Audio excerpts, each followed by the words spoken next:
Hello friends, हम लेके आ गए हैं चैप्टर 2 का पार्ट 3, जिसमें हम आपको समझाएंगे और आप पहली बार हमसे लेक्चर सुनेंगे।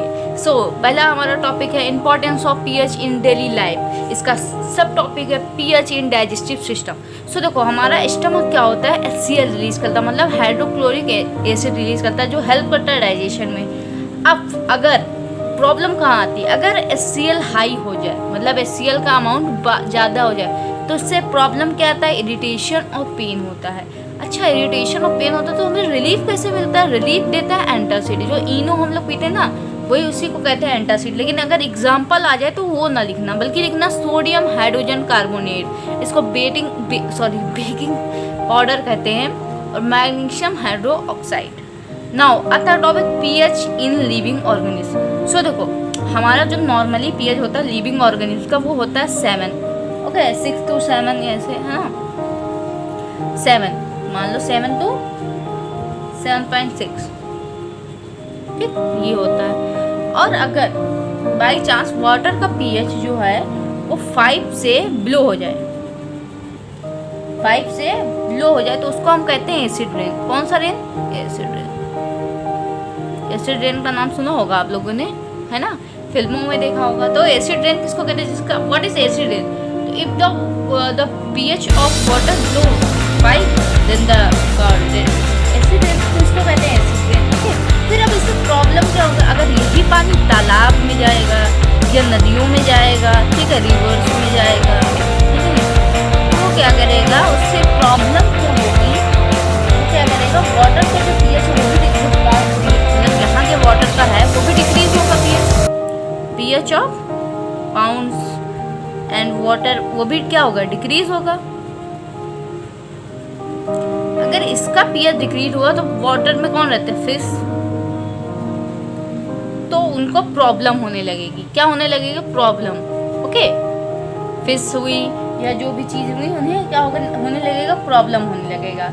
ठीक है, जो भी प्लांट्स भी होते हैं कई सारे, ठीक है, तो उन्हें क्या होगा? जीने में जो भी सर्वाइवल है, जैसे आप फॉर एग्जांपल समझ लीजिए, अभी एक गर्मी आप पड़ रही, एक हद तक आप गर्मी को सवर कर सकते हैं, लेकिन इससे ज़्यादा पड़ने लगे तो आप प्रॉब्लम क्रिएट करेगी। तो देखो, फिश है, ठीक है, इसे फॉर एग्जाम्पल मान लो ऑक्सीजन है, तो हमें ऑक्सीजन जितनी मिल रही है उतनी मिल रही है, अगर इससे ज़्यादा हो जाए तो हमें प्रॉब्लम करने लगेगी। इसीलिए इनको जितना वाटर जितना लेवल है उतना ठीक है, अगर इससे ज़्यादा या इससे कम होगा तो इन्हें प्रॉब्लम हो जाएगी। ठीक है, तो ये फिश प्लांट को प्रॉब्लम होगी। अच्छा, तो प्रॉब्लम होगी तो सॉल्यूशन भी होगा। तो इसका सॉल्यूशन क्या है, देखते हैं, आइए। इसका जो सॉल्यूशन है वो हम लोग क्या करते हैं, क्विक लाइम, जिसको क्विक लाइम, इसको हम कहते हैं कैल्शियम ऑक्साइड, और क्या कहते हैं, स्लेक्ट लाइम, जिसको कैल्शियम हाइड्रो ऑक्साइड कहते हैं। ओके, तो ये क्या कहता है, जब ये मतलब वाटर से पानी में छिड़काव इसका किया जाता है, तो इससे क्या होता है, जो एसिड है, मतलब ये क्या होते हैं? बेसिक होते हैं नेचर के। ये कैसे नेचर के होते हैं? ये बेसिक नेचर के होते हैं, है कि नहीं? बेसिक नेचर के। तो एसिड और बेस मिलकर न्यूट्रल बन जाता है और आराम से सही रहता है। ये टॉपिक हमारा हो गया क्लियर। नेक्स्ट टॉपिक हमारा है pH in our soil. PH जो हमारे सॉइल में, जैसा कि हम लोग जानते हैं, हम लोग केमिकल फर्टिलाइजर का यूज़ करते हैं, ठीक है, केमिकल फर्टिलाइजर्स का यूज़ करते हैं। अच्छा, ज़्यादा अगर जैसे कोई चीज़ है एक लिमिट में यूज़ किया जाए तो ठीक है, लेकिन उससे ज़्यादा यूज़ करने लगे तो उसको प्रॉब्लम क्रिएट करने लगता है। तो जो प्रॉब्लम क्रिएट करता है उससे क्या होता है, जो हमारी मिट्टी है, मतलब सॉइल जो है वो एसिडिक बन जाती है, एसिडिक सॉइल। ठीक है, ये प्रॉब्लम है। अच्छा, जो प्रॉब्लम है तो इसको सॉल्यूशन क्या है? इसका सॉल्यूशन क्या है? तो हम इसका सॉल्यूशन ये है, इसमें क्या करते हैं हम, स्लेक्ट लाइम, जिसको हम स्लेक्ट लाइम, जिसको हम कहते हैं कैल्शियम हाइड्रो ऑक्साइड। ओके, ये उसको कहते हैं स्लेक्ट लाइम। तो ये क्या कहता है, एसिडिक सॉइल है, ये बेसिक है, तो ये न्यूट्रल बना देता है, और हम जैसे काम करते थे वैसे किया करते हैं। दूसरा आता है pH in our mouth. PH in our mouth दूसरा टॉपिक है हमारा, सब topic actually, pH in our mouth. देखो, इससे क्वेश्चन ऐसे आ सकते हैं, जो भी मैंने पढ़ा है उसी में से आ सकते हैं कि what is the work of HCl। तो डाइजेशन, अगर इफ़ द HCl का लेवल हाई हो जाए तो उससे हमें क्या प्रॉब्लम होगा, उससे हम कैसे रिलीफ पाएंगे। तो HCl का अगर हाई रेडिएशन पेन हमें होगा, उससे रिलीफ हम पाएंगे थ्रू एंटासिड। एंटासिड कौन से हैं वो लिख देना। तो इस टाइप के क्वेश्चन आते हैं। Okay, so now pH। जब भी हम कोई सुगरी, मतलब जैसे कभी भी स्वीट्स जब भी हम खाते हैं कोई मीठी चीज़, तो क्या होता है हमारे माउथ में जो क्या होता है, बैक्टीरिया एक्टिव हो जाती है। बैक्टीरिया उपलब्ध होती हैं हमारे माउथ में, वो क्या होती हैं, एक्टिव हो जाती हैं जब भी हम स्वीट वगैरह खाते हैं। अच्छा, तो एक्टिव हो जाती है, तो इससे क्या होता है, तो ये क्या होता है, जो हमारे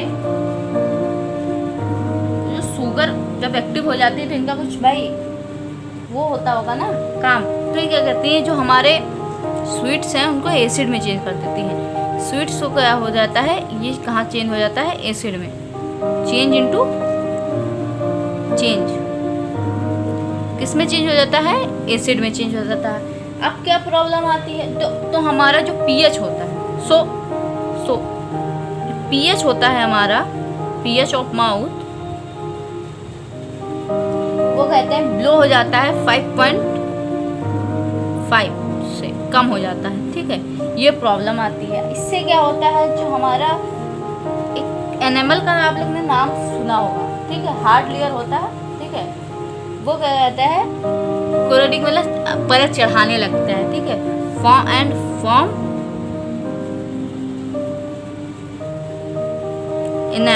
एनिमल को फॉर्म कर लेता है। ठीक है, अब एनिमल क्या होता है ये भी देख लीजिए। ओके, एनिमल मतलब व्हाट इज एनिमल। तो एनिमल जो होता है एक हार्डेस्ट कवरिंग लेयर होती है। कैसे लेयर होती है, हार्डेस्ट कवरिंग लेयर।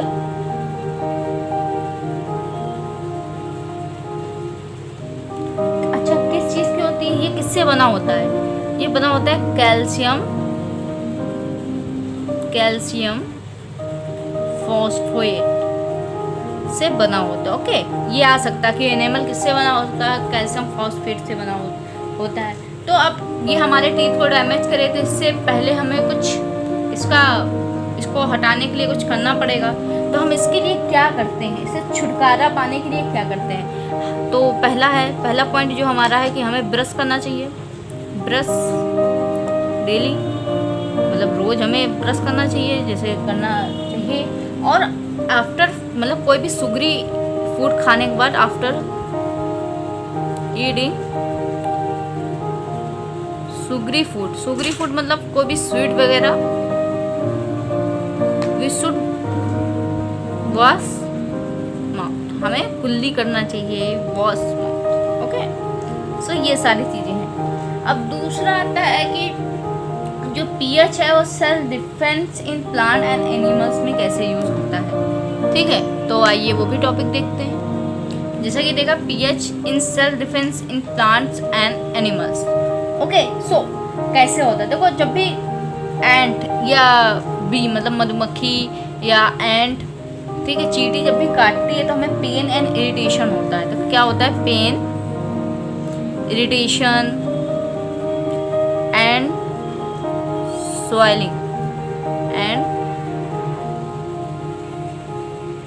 स्वेलिंग हो जाता है। ठीक है, ओके, क्यों होता है, बिकॉज ये जो इनके स्टिंग होते हैं बी या उसके फॉर्मिक एसिड उसमें होता है। ठीक है, स्वेलिंग हमें हो जाती है। ठीक है, तो क्यों होता है, ड्यू टू फॉर्मिक एसिड, कि ये फॉर्मिक एसिड कंटेन करते हैं। ओके, फॉर्मिक एसिड इनके जो स्टिंग में होता है, फॉर्मिक एसिड होता है। सो हम जब भी स्लेक लाइम मतलब चूना जिसको कहते हैं, कैल्शियम हाइड्रोक्साइड या बेकिंग सोडा रफ करते हैं, तो रिलीफ कैसे होता है, relief from baking slack lime, calcium hydroxide जिसको चूना कहते हैं दूसरी भाषा में, एंड बेकिंग सोडा। ओके, ये बेस होते हैं, तो ये एसिडिक। दूसरा इन प्लांट में देख लेते हैं, ये एनिमल में होंगे, प्लांट में। ओके, सो प्लांट में एक निटिल प्लांट होता है, जिसकी लीफ में क्या, निटिल प्लांट होता है, जिसके लीफ में फॉर्मिक एसिड होता है। क्या होता है, फॉर्मिक एसिड। ओके।